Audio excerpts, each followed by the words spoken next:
Zavtrakka ketaman guys. Ovqatlanish mahallarini top 3taliga qo'yadigan bo'lsa, zavtrak mana prям birinchi o'rinda. Zavtrak uchun ancha-muncha qurbonliklar qilishga tayyorman. Masalan, boshimni yumay ko'chaga chiqa olaman. Chiroq ishlatmayman. Bu mana bu tabiiy yorug'lik. Tabiiy yorug'lik. Yangi olgan SPF'ni ishlataman. Zo'r yomg'ir yog'di. O'sha momo qaldiroq chaqqan kunicha men uxlayotgandim-da.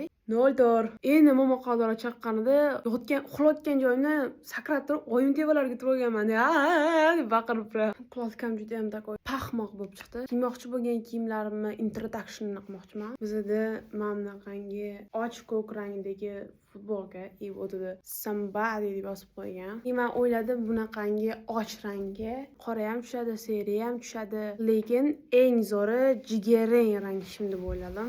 Look.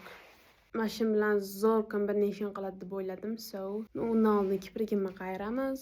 Hayotimda birinchi marta vohli tayyorlandim. 9 ga tayyor bo'lishim kerak edi, hali 8:30 ham bo'lmadi. Mening sochimchi qora ko'rinadi-yu. Qora emas takoz. Quyosh tushganda mana bunaqangi yaltiraydi, vashshasi rang bu. Ot men buni yenga oldim. No guys, men qora ishdan vashshi qo'rqaman. Men spreyni qo'llarimga sepaman deb olganman.